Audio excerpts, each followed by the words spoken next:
we are going live in a few seconds with, as I already announced, with the one and only digital Nomad legend, Phil Wilson, when I can say it right, fuck it.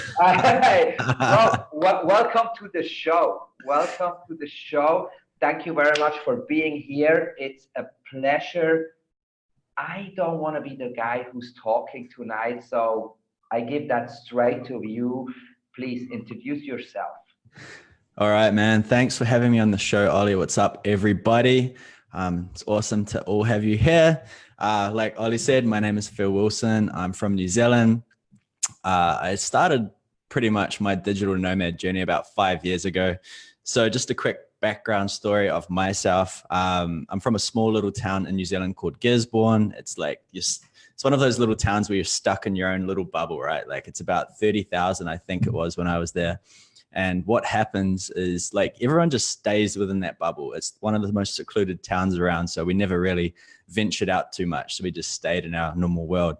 But when I was about, I'd say about 21, 22, I wanted to see the world. So went to Australia, got stuck doing the same exact thing every single day. And I'm like, screw this. I'm going on a bit of a holiday around the world. So I went backpacking with, I think, 30 grand in the bank. And I spent every single dollar after 9 months of travel around Europe, Thailand, everything. And I realized that's probably the most fun I've ever had. And I want to do that more often. Reality kicked in though, had to go back to work and pretty much decided that working the normal job was not really for me. So that's when I started trying to figure out different methods. I started reading like wealth books, all that sort of stuff. The first book I actually read, I wrote in the little bio, was Rich Dad Poor Dad. And that pretty much told me that everything I'd been working towards was not going to get me anywhere.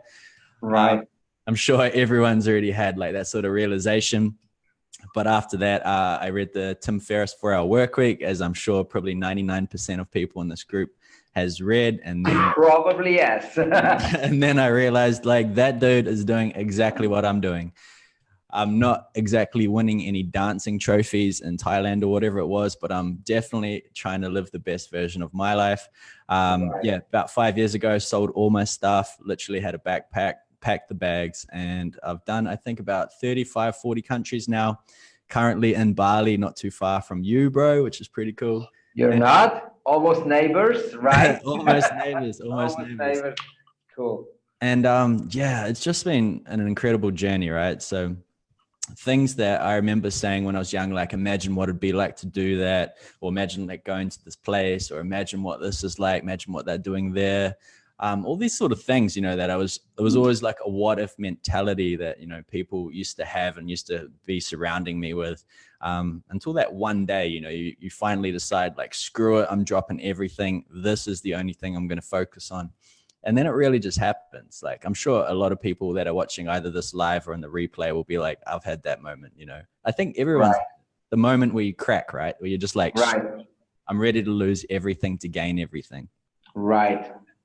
And since that, like the first 3 years, I went on a bit of a rampage. Like if there was anything that someone said that was cool, I'd instantly go. Like, I met a dude in, I met a dude in Porto in Portugal one time, and he's like, I'm going to like Marrakesh. I'm like, what's Marrakesh? Like I dropped out of high school. I didn't pass. I didn't know anything. And then literally 3 days later, we're on like camels going through the Sahara. And I'm like, this is like the coolest thing ever. It's just like a mad bender of adventures. Like we did that rickshaw run through India. Like we've been to so many different places. It's ridiculous. Literally every country I heard of, I traveled to just to see what it was like. And like I did Muay Thai as well because I was scared I was going to get beaten up. I didn't even know what traveling was really like.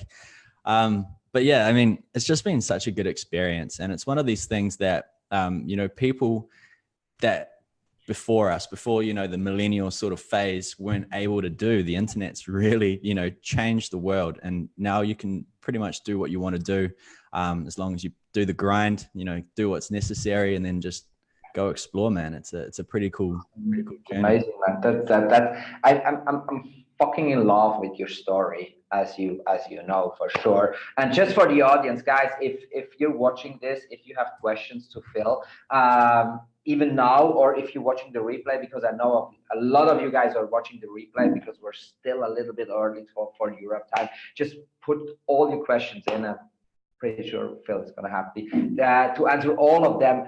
But what I want to know, man, is like, I know you told us about where everything started, but what did you do at the very beginning? Because I know we have a lot of people in that group. They're like, how the fuck do I get started with that? You know, like, you said it right. You're like, the internet offers every possibility out there. But how was it for you? How did you get started? Yeah, so it's a pretty funny story, and I know a lot of people are going to relate. So back then, you know, there was no real courses being marketed. There was heaps of like all these, like, I don't know, scams and this and that. But if you type something like how to make money online, you'd have probably like 1 million or 2 million results, right? So luckily at the time I had a housemate who did it was a local course. I think it was like a 4-year like internee type program, whatever it was, but it was all about SEO, buying and selling websites. And he's like, dude, the first thing you need to do is buy a domain and build a blog. And I'm like, why? And he's like, trust me, bro, you need it. And I'm like, all right.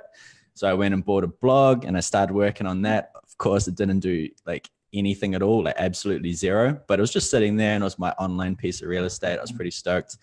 But unfortunately that didn't work. But what happened next was pretty cool. So I had a friend and he was pretty much selling stuff on Facebook ads through affiliate marketing. Now, I know a lot of people know probably the basics of affiliate marketing. There's like probably 30 different types of affiliate marketing, but this one is really simple. He was pretty much he was finding either people's courses or trainings and then just reselling them through Facebook ads. And back then, no one even had any, like, Facebook had no restrictions. Facebook had nothing. It was just like press the button and it was going for big amounts of money. So that was my first real big breakthrough. Like I was spending $2 a day freaking out because this money was disappearing. And then one day I just had a really rough day at work because I was like on my last few days of work. So I dropped $200 on ads. And then literally that week I returned, I think, back like $10,000. And I'm like, okay, I'm quitting. I'm done. I'm out of here. And then of course my Facebook ads account got shut down and I was like, uh-oh. And then I started the Instagram phase and all those sort of stuff. It got pretty big from there. But I mean, there's so many different ways on how you can start, where you can start. I mean, you're pretty big on Instagram, right? Yeah, I've got a couple of accounts. I've been extremely slack on it lately. I'm actually just starting posting on my personal one. If you guys want to check me out, it's I am Phil Wilson. Drop it in the comments. Boom. But I think that one's still got like 60 something thousand followers. So it's pretty good. I'm trying to bring it back to life. But I did like everyone else, like not everyone, but I'm sure a lot of people did, started getting into the viral type of Instagram stuff and then doing all the networks and all the pods. And oh man, it was amazing. I was getting like ridiculous amounts of traffic, ridiculous amounts of leads. Like I was just filtering through to different affiliate products. And then I sort of walked into this weird phase where, you know, people were starting to pick up my name around the place and they started inviting me to speak at events. And I was like, okay, so this is pretty weird. So I remember going to my first event, really rugged. Like I was just like, what's going on? Bali and like Morocco for a while. But yeah, I started speaking at the event. I was freaking out, sweating. I was talking too fast. And then I was just like, man, I goofed that up. But then afterwards, people were just like, dude, like what you've done is what I'm going through. Just keep telling people more about it. And I was like, oh, this is great. I get to be myself and I get to inspire people, and then more people get to do the same stuff. So then I fell into this crazy big teaching sort of phase. And like over the last year and couple of months now, me and a friend built a social media sort of education-y type. It's like a course, but it's super long. We've got like tutors and stuff. So that's been really good. Like we've had like 8,000 plus members inside of there. So just been teaching like crazy. It's actually consumed majority of my time. So luckily I'm getting back into the learning phase now, which is really exciting. But man, what a journey. Because in the social media journey in the social media education, it's mainly been about teaching newbies on the online stuff. And it's like, you know, I'm not saying it's like everyone's babies, but you know, you have to teach them like analogies, you have to teach them terminology and jargon. start from the very beginning. It's extremely tiring, man. So, Right. but it's the good thing is seeing the results. Like anyone can make success online if you just focus on one particular thing, which I'm sure everyone is always failing at, that one particular thing. Everyone's just like, oh my God, look at this one, look at that one, look at this one. Because everyone gets distracted, right? Oh Because God. there are too many things, right? I mean, I see that from my own perspective, because you especially here in Bali, it's a good example. You're gonna meet people here, and you're gonna meet them one day, and they're like, "Oh, I'm in the beginning of my journey. I'm gonna do e-commerce." Cool. I was like, "Good luck." Then you meet them 2 weeks later. Then they're like, "Oh, you know what? I'm gonna do social media marketing." And then you meet them 2 weeks later after, and they're gonna do, like, I don't fucking know, cryptocurrency. You know, like, it's like people are, it's just like too fucking up, you know? And yeah, 100%, man, 100%. And like even just flipping through tasks during the day, like Facebook is sometimes like a mind sort of field day, because you're like trying to do something, then you accidentally do a scroll and there's like a sponsored ad and you're like, oh, what's this? And then someone's doing that. And they say it takes something like 20 minutes just from looking at something to refocus your attention back to what you were doing. So some days, like I remember like years ago, I was just be like sitting there, and then I'll be like, oh, I got so much work to do. And then like by the end of the day, I've done nothing, because I've just been getting like, you know, attracted to these other things, just like blinding me. It's crazy. So it's been a big sort of lesson learning that, you know, you got to cut out distraction. Like phones are terrible, and, you know, Instagram, Facebook, it's great, but oh my God, once it's buzzing on your pocket all day, every day, you get nothing done, man. Absolutely. It's gonna drive you nuts, right? Yeah. What made you choose Bali for now as a place to live? Why Bali? It's been a bit of a place I've always come back to. So for years, it's a very open place. You can mention Kratom as well. That's okay, man. So it's been funny. I've been trying to find something like Bali for a very long time, right? Because I'm from New Zealand. I love New Zealand, but it's freezing, man. It's cold. It's so cold. I don't like the cold. So I've always wanted to explore out, you know, go other places. And then I tend to get about halfway home, end up in Bali. I'm like, oh, it's too cold back home. Not ready to go home just yet. I'll just stay warm for a bit. And it's really luring, man. Like it's a really cheap place to live. Like you can live expensive, but you can live like if you live expensively, right? And it's got surf almost every single day. The coconuts, they're huge, they're fresh. There's massages everywhere. The internet is crazy fast, and the food's amazing, especially in Canggu, but it is getting a little bit busy now. But man, quality of lifestyles here. Like last year, myself and my fiance, we went to Mexico in search for the next place. We went to Playa del Carmen. You guys probably heard of it or been there. And they said it was pretty high up on the, the Nomads list. And we went there, and there was like zero community. Now in Bali, you can have stuff every single night. There's so much to do. It's like there's too much to do. You get distracted. Right.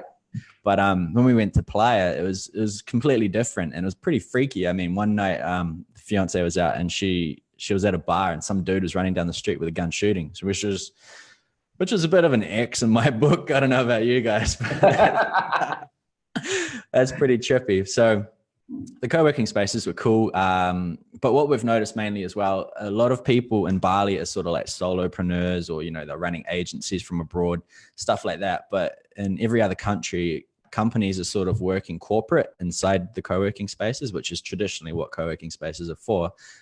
Pretty much for companies that can't afford an office, they work in the co-working space.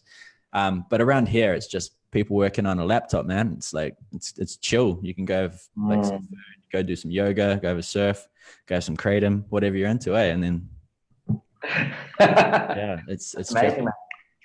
You mentioned your fiancé. You're engaged. Yeah. So you're going to be married soon. Yeah, another one of my interesting stories. So for years, right, I've been like, okay, I'm getting like a little bit older. I should probably look for a girlfriend, start growing up a bit. But I was like, man, I'm not ready to stop traveling. It's like the hardest thing, trying to find someone that is able to travel. Because I mean, if you're traveling with someone, they got nothing to do. They're just going to be they're going to get bored, and then it's going to cause problems. So like, it was a major tick in the book if I found someone who could work online and enjoyed working online and enjoyed traveling. And I met her in Bali in a co-working space, and that was over 2 years ago now. Damn, we're getting married in January. Like, no, it's good. Fuck, where's that going to happen? In New Zealand, in Bali? In New Zealand, bro. You're invited. Oh my gosh, I'm getting too excited about A that. good gift, bro. Nah, it's great though, man. Bro, it seems like you have an amazing journey to look back at it. What's going to be the future? What are your plans for the future? What is your next big thing? Tell us about that.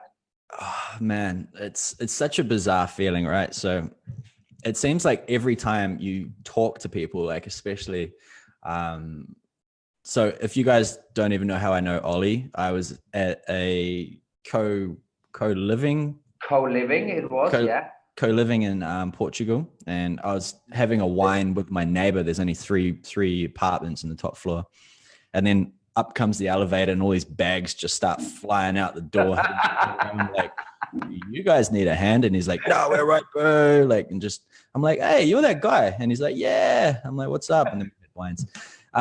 But the whole point of that story was connections, right? So every time you meet someone might tell you one thing, and that one thing can stick in your head, and then it ends up exploding, right? So the whole point of this for me was just to replace the money so I could travel the world, have fun. Then I met more people like, hey, why not do something to go, give back? So we did this India rickshaw run trip. We wanted to raise a bunch of money to build schools in Kenya. We ended up having a crazy adventure. We had a filmmaker there, made crazy movies. Ended up being like one of the best things I've ever done in my entire life. And I also helped, build part of a school in Kenya. That was crazy good. So then I'm like, okay, what's next?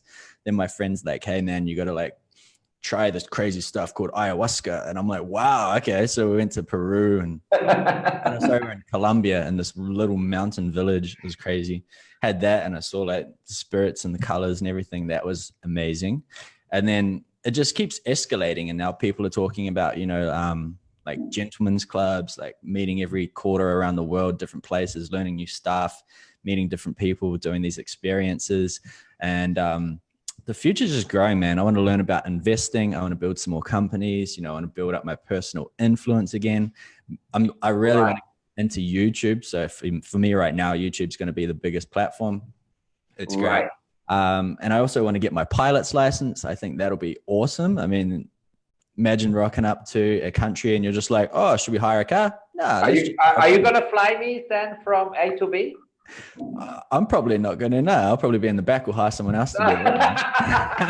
I love that answer. That's cool. But yeah, I mean, there's this sort of no end to how far you can go if you really want to push yourself, like there's been times 100% when I've been extremely complacent. I'm like, look, I'm happy. I just want to get a house. I just want to get like a dog. I just want to do nothing. But then I'm just like, time is running out, man. Like every single day is a day that I don't have again. What's something I can do that's really cool that will be an amazing story to tell later on in life? And that's why I've gone on these mental things. Like I surfed down a volcano once. That was pretty bad. I wiped out at like 70K into rocks. That was pretty fun though. And then like, stuff like that, people don't really get to tell. So, I mean, every story you create is something that's unique to you. So that's why I'm on like a bit of a bender of a mission to try to do as much cool stuff as possible. Stuff that I thought was never even fathomable when I was young, it's just have a good life, do as much as you can. And I mean, the business part of it shouldn't consume you, which I see it doing to a lot of people these days, especially like people that have been in the game for years. They never try to get ahead. They almost feed on, the energy of sitting in front of the laptop. Right. And it's bad, man. It's bad. Bad news. Fuck, man. You just get the fucking most out of your life, aren't you? Yeah, man. I'm sure you'll be able to do that too, though, eh? We're going to go on a few adventures. Oh my gosh, we will for sure. We will with Phil. for sure. One of the main reasons why I'm looking so much up to you, because I feel like you are one of the ones who definitely made it out there and enjoys it to the fullest, while I every now and then I see myself like, like I'm just pushing so hard and getting so much work in, but you just seem like the free spirit, and you just don't fucking care. You only live once. I still act like I'm gonna live 5 times. Like and you're like one and only and living once. And that's what I love about you, man. That's kind of like, that's the spirit. That's exactly what it needs to be. So long story short, in a nutshell, the internet offers the possibility, whatever you're going to do, it's going to be affiliate marketing. It's going to be building your own brand. It's going to be, like putting yourself out in front of the right audience. It doesn't fucking matter. It's just all about getting out there and chasing your dreams over and over and over again. And I think like that's what you proved to the best, including your lady. Yeah. And I think you're completely right there too, man. And the biggest thing I think that people will face these days is fear of judgment, right? Like, it's funny. I've actually learned a lot from you, even just chatting to you in the past, a couple months since we've known each other. You're one of the most out there people I know, man. You're out there. Don't make me blush. Don't make me blush now. Yeah, it's true though. And I mean, people are much rather happy to hide behind, this facade that they have to stay in their safe zone. And they'll try to find other things that need to be done, but don't necessarily get them forward. You know what I mean? And this is an extremely common thing. I see it in all the students that I have, man. It's hectic. Right. There's always that like 0.1% or 1% of people that really just push through, give zero fucks. They just go straight for it. And then they just go straight through all those boundaries before they even know what they're doing. And then they gain success and they never know failure, if you know what I mean. But then there's people that are just scared, like, oh, what if this person says that? What if that person says that? It's like, dude, honestly, it's like, if you really want to go somewhere, you've got to do things you've never done to get there, if that makes sense. Right. It does. Yeah, it's a pretty crazy scenario, but I think one of the most important things these days, especially if you want to have like a face brand, is just putting out content, man. Put out daily content is what I was told at the very beginning. And at least then you've got what we call online real estate. There's like a sort of trail. People get to like have a look at you, suss you out, see what you've been up to. And you just got to pitch what you believe in, man. And that's it. And it's a pretty amazing thing. Did you just say online real estate? Yeah, bro. Online real estate for sure. Fucking love it, man. That's great. That's YouTube videos especially, man. Yeah, man. Especially YouTube, because the content doesn't disappear, right? That's what I love about YouTube. Just to go a little bit down the niche, but yeah, you're absolutely right. It's an online. I've known that word before, but I've never used it in a term like you just did, and that's just like that fits perfectly. It's online real estate, especially on YouTube. Yeah, because everything we put out on Facebook, Instagram, or Snapchat, or what the fuck ever disappears, but on YouTube it stays, right?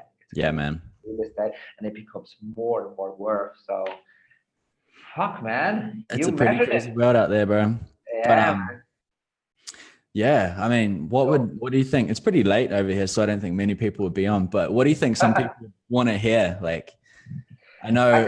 I think what I also want to do, like to finish it up, and that's kind of like my most favorite question towards the end, is like, if there is one advice you can give, and as you know, we got like a few newbies in here, and we also got a few people in here who are struggling to put that shit back up.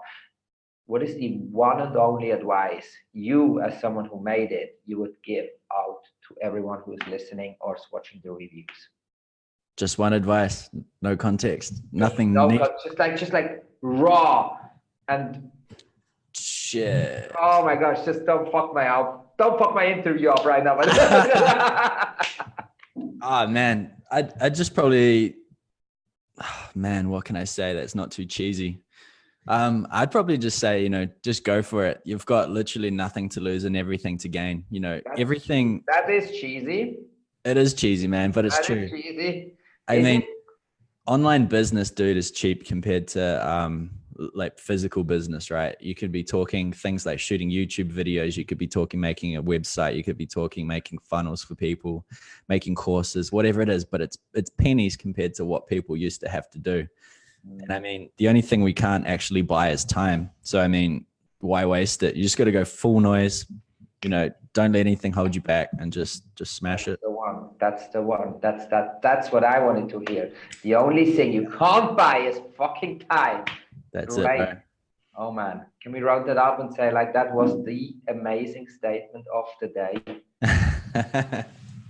Thanks, bro. But thank you so much. I highly appreciate it. Thank you so much for being on that live interview. As I said, guys, if you have questions, if you want to reach out, Phil is going to drop down later on in the comments your Instagram, your Facebook account is going to be up anyway. So if you want to reach out to that guy and learn more about him, that's where he is. If you are scared and you don't know how to talk to him, then just talk to me and I'm going to connect you. That's the other way. That's what we always do, but I got to fuck you over as well. So, you're hectic. You're hectic. Thank you so much for being on that show. I highly appreciate it. And it was a pleasure, man. Thank you so much. All the best on your future journey. Pleasure to have you as a friend. It's a pleasure, it's an honor to have you as one of my inner circle peeps. And I'm looking forward to everything what's coming next and you're gonna create. Thanks for having me, bro. Stay safe, bro. Talk soon. Bye-bye.